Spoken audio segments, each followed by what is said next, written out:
Hello students, class 9। Today we will start chapter number 4 और किसी book में 5 भी हो सकता है। And chapter name is working of institutions. संस्थाएं जो है काम कैसे करती हैं। इस चैप्टर में हमें संस्थाओं के कामकाज के बारे में रीड करना है। सबसे पहले क्या दे रखा है, how is a major policy decision taken. जो मेजर पॉलिसीज़ यानी नीतियाँ होती हैं उनके ऊपर डिसीजन कैसे लिए जाते हैं।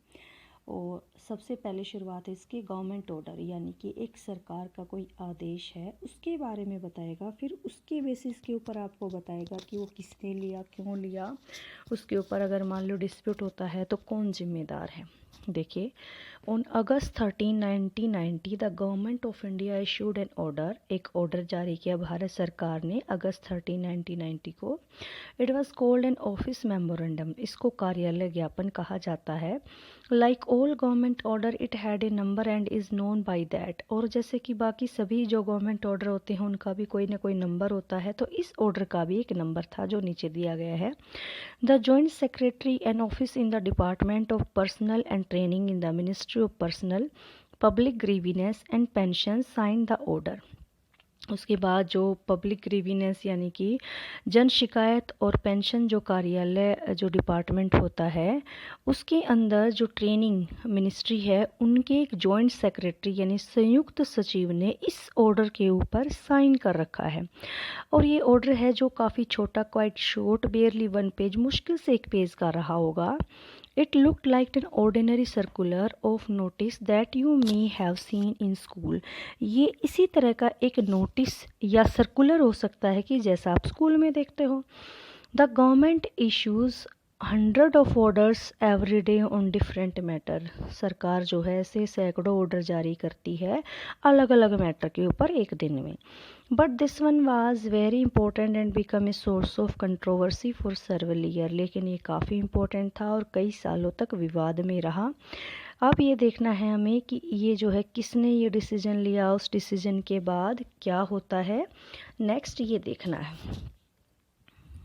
देखिए, this order announce a major policy decision. ये जो ऑर्डर था इसमें क्या कहा गया था, एक डिसीजन लिया गया था। क्या डिसीजन था वो?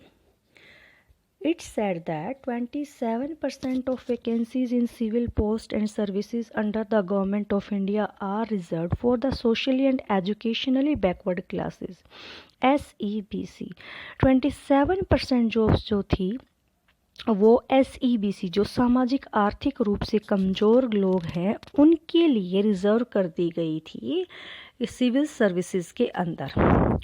नेक्स्ट है SEBC is another name for all those people who belong to caste that are consider backward by the government. ये उन्हीं का दूसरा नाम था जिनको कि गवर्नमेंट बैकवर्ड क्लासेज मानती है। The benefit of job reservation was till then available only to schedule caste and schedule tribes. जो बेनिफिट था जॉब का वो अभी तक जो है सिर्फ उन्हीं को मिलता था जो SEBC हैं। अब ये थर्ड कैटेगरी और आ गई थी SEBC, ये दूसरी तरह की आ गई थी, वो ST और SCs था। फिर कहता है कि only person who belong to backward classes, और जो पर्सन इन बैकवर्ड क्लासेस से बिलोंग करते हैं वहीं इन 27% के लिए एलिजिबल होंगे, उन्हीं को कोटा मिलेगा। बाकी जो है इसके लिए compete नहीं कर सकते, यानी बाकी कंपटीशन में भी नहीं आ सकते। नेक्स्ट देखिए, द डिसीजन मेकर, भाई निर्णय लेने वाले कौन थे। Who decide to issue this memorandum, किसने जो है ये मेमोरेंडम या ज्ञापन जो है इशू किया। उसके बाद clearly such a big decision could not have been taken by the person who sign that document. ये तो साफ है कि उस आदमी का तो ये डिसीजन नहीं रहा होगा जिसने इसके ऊपर साइन किए हैं। The officer was merely implementation the instruction given by the minister of personnel public grievances and pension. वो तो सिर्फ अपने डिपार्टमेंट का जो ऑर्डर था उसको इम्प्लीमेंट कर रहा था, पूरा कर रहा था, जिसमें वो वर्क कर रहा था। We can guess that such a major decision would have involved other major functionaries in our country। क्या इस डिसीजन को लेने के लिए हमारे देश के जो बड़े बड़े अधिकारी हैं वो शामिल हैं। You have already read in the previous class about some of them। Let us go over some of main point। अब इसके चलिए मेन पॉइंट देखते हैं कि क्या क्या इसके अंदर शामिल है। प्रेसिडेंट, सबसे पहले आपको पता होना चाहिए कुछ बेसिक चीज़ें हैं। President is the head of the state, state means country, यानी हमारी जो कंट्री का जो हेड होता है फॉर्मल यानी औपचारिक रूप से जो अध्यक्ष है वो राष्ट्रपति है। Prime minister is the head of government and actually exercise all government power, और जो प्राइम मिनिस्टर होता है वो सरकार का हेड या प्रमुख होता है, और जितने भी मेजर डिसीजंस होते हैं सारे कैबिनेट के अंदर वहीं लेता है, उसी की ओर से लिए जाते हैं, पावर्स का एक्चुअल में यूज यहीं करता है। Parliament consist of the president and 2 houses, Lok Sabha and Rajya Sabha. The Prime Minister must have the support of a majority of लोक सभा member.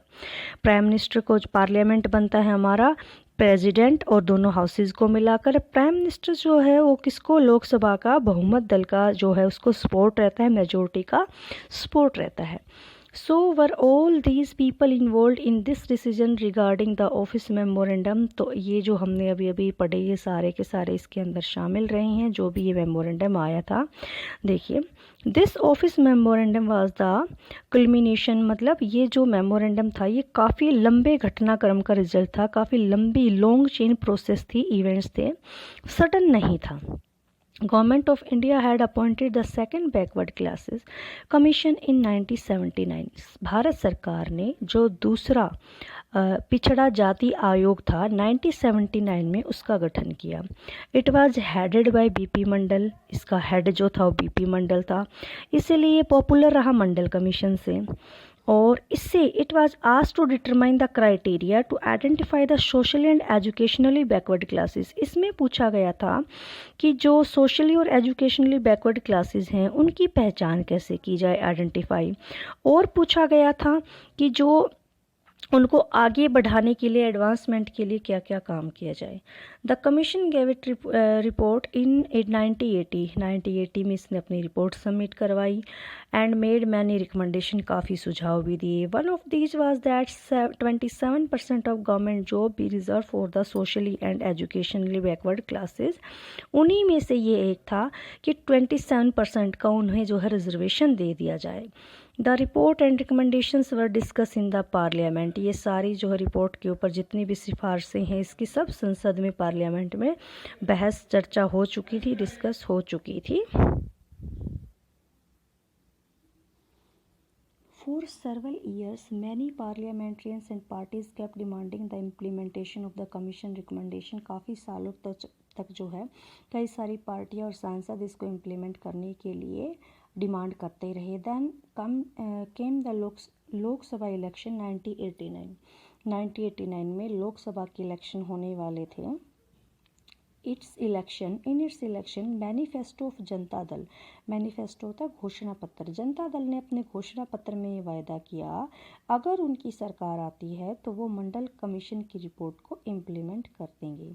The Janata Dal did form the government after this election, और जनता दल जो इस इलेक्शन के बाद जीत जाती है, वीपी सिंह जो है प्राइम मिनिस्टर बन जाते हैं। उसके बाद देखिए,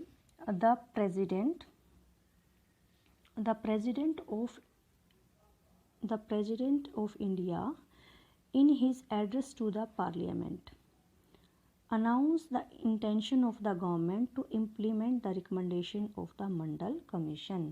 जो भारत सरकार के अंदर के राष्ट्रपति हैं उन्होंने जो है अपने पहले ही भाषण में ये अनाउंस कर दिया, मंशा बता दी कि जो है सरकार मंडल कमीशन की रिकमेंडेशन को लागू करने वाली है। On 6 August 1990, the Union Cabinet took a formal decision to implement the recommendation। 6 अगस्त 1990 को एक औपचारिक निर्णय ले लिया गया। Next day, Prime Minister VP Singh informed the Parliament about this decision through a statement in both the houses of Parliament। फिर उससे next day VP Singh ने दोनों पार्लियामेंट के जो सदन हैं उनको अपने डिसीजन के बारे में बता दिया, इन्फॉर्म कर दिया। The decision of the cabinet was sent to the department of personal and training, और जो डिसीजन था वो जो रिलेटेड डिपार्टमेंट है उसको भेज दिया। The senior officer of department drafted an order in line with the cabinet decision and took the minister approval. उसके बाद जो ऑफिसर है उन्होंने एक लाइन में इसको ड्राफ्ट कर दिया और मिनिस्टर्स के पास अप्रूवल के लिए भेज दिया। And office sign the order on behalf of the union government, जो ऑफिसर था उसने जो साइन किए थे वो यूनियन गवर्नमेंट के बिहाफ पर किए थे। This was how OM number 360123190 was born on August 30, 1990, जो हमने पहले पढ़ा था सेम वही। For the next few month this was the most hotly debated issue in the country, काफ़ी जो है चर्चा का विषय बना रहा। और newspaper magazine were full different view and opinion on this issue, काफ़ी सारे इश्यूज़ इसके बारे में मुद्दे के बारे में आते रहे, न्यूज़पेपर मैगज़ीन में लोगों के विचार आते रहे। It lead to wide spread protest and counter protest, इसके फेवर में भी और इसके अपोजिशन में भी कई सारे जो है प्रदर्शन हुए, सम ऑफ विच वर वायलेंट, कई जगह हिंसा भी हुई। People reacted strongly because this decision affected thousand of job opportunities, लोगों ने इसका जो है काफ़ी सारा विरोध किया, तीखी प्रतिक्रिया दी, क्योंकि नौकरियों के हज़ारों अवसर इससे अफेक्ट होने वाले थे, प्रभावित होने वाले थे। Some felt that existence of inequality among people of different caste in India necessitated job reservation, कुछ का मानना था कि जो भारत के अंदर पहले से ही जो जातियाँ बटी हुई हैं उसके कारण जो आरक्षण है उस जातियों के बीच की असमानता के दूर करने के लिए ज़रूरी है कि आरक्षण दिया जाए। They felt this would give a fair opportunity to those community who so far had not adequately been represented in government employment, उनका मानना था कि उन लोगों को बराबरी में आने का मौका मिलेगा जो अभी तक सरकारी नौकरियों में अपना रिप्रेजेंटेटिव यानी प्रतिनिधित्व नहीं कर पाए हैं। Other felt that this was unfair as it would deny equality of opportunity to those who did not belong to backward community, जबकि कुछ का मानना था कि जो पिछड़े वर्ग के नहीं हैं तो उनसे ये अवसर जो है छीन लिया जाएगा, उन्हें अपॉर्चुनिटी नहीं मिलेगी। They would be denied job even though they could be more qualified, उनको जो है और अच्छी क्वालिफिकेशन होने के बावजूद भी जॉब से दूर रखा जाएगा। Some felt that this would perpetuate caste feeling among people and hamper national unity, perpetuate का मतलब यानी कि जो जातिगत असमानता है वो इससे बढ़ जाएगी, कुछ लोग ऐसा मानते थे, और जो हमारी हैम्पर नेशनल यूनिटी और जो एकता है राष्ट्रीय एकता उसमें भी बीच में बाधा आ जाएगी, यानी वो एक नहीं रहेगी। In this chapter we wouldn't discuss whether the decision was good और बैड, हमें तो ये नहीं पढ़ना है कि इस चैप्टर में डिसीजन अच्छा था बुरा, हमें सिर्फ ये देखना है कि डिसीजन जो है वो कैसे लिया गया और उसको इम्प्लीमेंट कैसे किया गया। नेक्स्ट देखिए, हु रिसोल्व दिस डिस्प्यूट, जो डिस्प्यूट खड़ा हो चुका था वो किसने मतलब इसको सेटल किया, किसने जो है इसको ठीक किया। देखिए, you know that the supreme court and the high court in India settle dispute arising of the government decision, अगर इस तरह के हमारे जो डिस्प्यूट हो जाते हैं तो सुप्रीम कोर्ट और हाई कोर्ट ही इनका डिसीजन लेते हैं, निर्णय लेते हैं। Some person and association oppose to this order filed a number of case in the court, कुछ लोगों ने जो है इसके खिलाफ कोर्ट के अंदर अपना जो है डाल दिया था, लोगों ने इसके निर्णय के खिलाफ केस जो है कर दिया था। They appeal to the court to declare the order invalid, वे चाहते थे कि कोर्ट इसको जो है इनवैलिड करार कर दे, इसको अवैध मान ले। The supreme Court of India and stop its implementation, इसको इम्प्लीमेंटेशन को रोक दे। The supreme Court of India bunched all these cases together, Supreme Court ने इन सभी को इकट्ठा किया, जो भी ये ऑर्डर आए थे इन सभी को इकट्ठा किया, उसके बाद उन्होंने जो है इकट्ठी सुनवाई इसके ऊपर की और इस केस को नाम दिया Indira Sahni and others versus union of India case. 11 जजेज जो थे उन्होंने इसकी सुनवाई की, हेयरिंग सुनी दोनों साइड से, यानी कि इसके अपोज वाली भी और दूसरी भी। By a majority the supreme court जजेस 1992 declare that this order of government of India was valid, और क्या पाया कि जो भारत सरकार ने जो निर्णय लिया है वो बिल्कुल वैलिड है, वैध है। At the same time the supreme court asked the government, लेकिन उसी समय पर सुप्रीम कोर्ट ने गवर्नमेंट से ये मॉडिफाई करने के लिए कहा या पूछा कि क्या आप इसको कुछ परिवर्तन नहीं कर सकते जो ओरिजिनल ऑर्डर है। इट्स सेड, ये क्या था, that well to do person among the backward classes should be excluded from getting the benefit of reservation, जो बैकवर्ड क्लास में भी अच्छी स्थिति में लोग हैं तो उनका इसका बेनिफिट नहीं मिलना चाहिए, उनको इससे बाहर ही रखा जाना चाहिए। Accordingly, the Department of Personnel and Training issued another office memorandum on September 8, 1993. तो उसी तरह से जैसे कि सरकार ने, जैसे कि कोर्ट ने कहा, एक और ऑर्डर तैयार कर दिया गया। The dispute this came to an end, और इस तरह से डिस्प्यूट जो है वो ख़त्म हो गया। And this policy has followed since then, और तब से ये पॉलिसी जो है फॉलो की जाने लगी। नेक्स्ट है नीड फॉर पॉलिटिकल इंस्टीट्यूशन, हमें राजनीतिक संस्थाओं की ज़रूरत ही क्या है। We have seen one example of how the government work, हमने देख लिया कि सरकार काम कैसे करती है। Governing a country involves various such activities. For example, the government is responsible for ensuring security to the citizen and providing facility for education health. ये सभी को पता है कि सरकार की जिम्मेदारी होती है लोगों को एजुकेशन, हेल्थ, ये सारी बेसिक फैसिलिटी दे। सरकार इसके लिए टैक्सेस कलेक्ट करती है और पैसे को खर्च कर देती है एडमिनिस्ट्रेशन, डिफेंस, डेवलपमेंट प्रोग्राम्स के ऊपर। It formulates and implements several welfare scheme, काफ़ी कल्याणकारी योजनाएं चलाती है। Some person have to take decision on how to go about these activities, other have to implement this decision. कुछ लोग जो है डिसीजन लेते हैं इन एक्टिविटी पर, कुछ उसको इम्प्लीमेंट करते हैं। और अगर डिस्प्यूट हो जाता है इनके ऊपर, तो हम जो है, आपको पता है कि कहाँ पर इसकी सेटलमेंट होती है। There should be someone to determine what is right and what is wrong. और इम्प्लीमेंट करने में, डिसीजन लेने में, ये कि क्या अच्छा है क्या बुरा है। It is important that everyone should know who is responsible for doing what. ये डिसीजन जो लिए जाते हैं उनके अंदर देखा जाता है, सबके लिए जानना ज़रूरी है कि कौन किस काम को लेकर जिम्मेदार है, कि किसकी रिस्पॉन्सिबिलिटी है कि वो कौन सा काम करे। It is also important that this activity keep taking place even if the person in की पोजिशन चेंज। और ये भी जानना सबके लिए ज़रूरी है, अगर वो आदमी बदल जाता है जो पोजीशन पर यानी पद पर अभी बैठा है, तब भी ये एक्टिविटी जो गतिविधियाँ हैं वो चलती रहती हैं, वो नहीं रुकती हैं, भले ही चाहे लोग बदल जाएं। So, to attend to all these tasks, several arrangements are made in all modern democracy. इन सभी कामों को करने के लिए कुछ व्यवस्थाएं बनाई हैं, और इन्हीं व्यवस्थाओं को, सच अरेंजमेंट्स, इन्हीं को हम इंस्टीट्यूशन यानी कि संस्थाएं कहते हैं। A democracy works well when these institutions perform function assigned to them. Democracy अच्छे से काम करेगी अगर संस्थाएं अच्छे से काम करें। और कॉन्स्टिट्यूशन में सभी की जो पावर्स होती हैं, जो रूल करते हैं, उन सभी की पावर, फंक्शन सब जो है बताया गया है कि किसका क्या है। अब देखिएगा, एक एक करके हम टास्क देखते हैं। The prime minister and the cabinets are institution that take all important policy decision. कि जो प्राइम मिनिस्टर है, प्रधानमंत्री और कैबिनेट ऐसे संस्थाएं हैं वो जो सभी महत्वपूर्ण डिसीजन लेती हैं। The civil servant working together are responsible for taking step to implement the minister's decision. और जो सिविल सर्वेंट होते हैं यानी कि जो सरकारी नौकर या नौकरशाही जिसको कहते हैं, वो इनको इम्प्लीमेंट करने का काम करने के लिए जिम्मेदार हैं। Supreme court is an institution where dispute between citizen and the government are finally settle. अगर कहीं पर सरकार और नागरिकों के बीच में टकराव हो जाए, डिस्प्यूट हो जाए, तो सुप्रीम कोर्ट उसका क्या कर देगा, सेटलमेंट यानी कि उसका विवाद की सुनवाई करेगा। Can you think of some other institution in this example, what is their role, क्या और भी इस तरह के आप बता सकते हैं।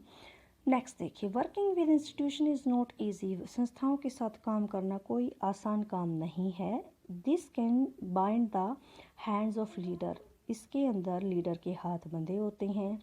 इंस्टीट्यूशन में मीटिंग्स, कमेटी, रूटीन, बहुत सारी चीज़ें शामिल हैं, जिसके कारण जो है अक्सर जो है जो डिसीज़न लिया जाता है वो डिले या देर हो जाती है, और कॉम्प्लिकेशन यानी काफ़ी सारी परेशानियाँ रहती हैं। Therefore dealing with institution can be frustrating. इसलिए इंस्टीट्यूशन का जो काम होता है डील करना, वो काफ़ी परेशानी भरा होता है। One might feel that it is much better to have one person take all decision without any rule procedure meeting. कोई ये भी कह सकता है कि क्यों ना कोई एक आदमी सारे डिसीजन ले ले, क्यों बिना बात रूल के पीछे जाना, प्रोसीजर फॉलो करना, मीटिंग करना। But this is not the spirit of democracy. ये नहीं हो सकता क्योंकि ये डेमोक्रेसी की स्पिरिट नहीं है, आत्मा नहीं है। Some of the delay and complication introduce by the institution are very useful. जो इस तरह की डिले होती हैं, कॉम्प्लिकेशन होती हैं, ये इंस्टीट्यूशन के लिए काफ़ी यूज़फुल होती हैं। They provide an opportunity for a wider set of people to be consulted in any decision. ये लोगों के काफ़ी सारे लोगों के बीच में कंसल्टेट यानी कि सलाह करके लिए जाते हैं। Institution make it difficult to have a good decision taken very quickly. अच्छे डिसीजन को लेना कोई बहुत जल्दबाजी में नहीं, कोई भी अच्छा डिसीजन लिया ही नहीं जाता है। तो उसी तरह बुरे डिसीजन को लेने के लिए भी काफ़ी सारा टाइम लगता है, वो भी जल्दी नहीं लिए जा सकते। This is why democratic government insist on institution. इसीलिए जो डेमोक्रेटिक गवर्नमेंट है वो जोर देती है कि उसके अंदर संस्थाएं हों। तो इस हमारे जो है इसके अंदर फर्स्ट जो वीडियो का पार्ट है इसमें हम यहीं तक करेंगे, उसके बाद सेकंड पार्ट हम शुरू करेंगे पार्लियामेंट से। टिल देन ओके बेटा।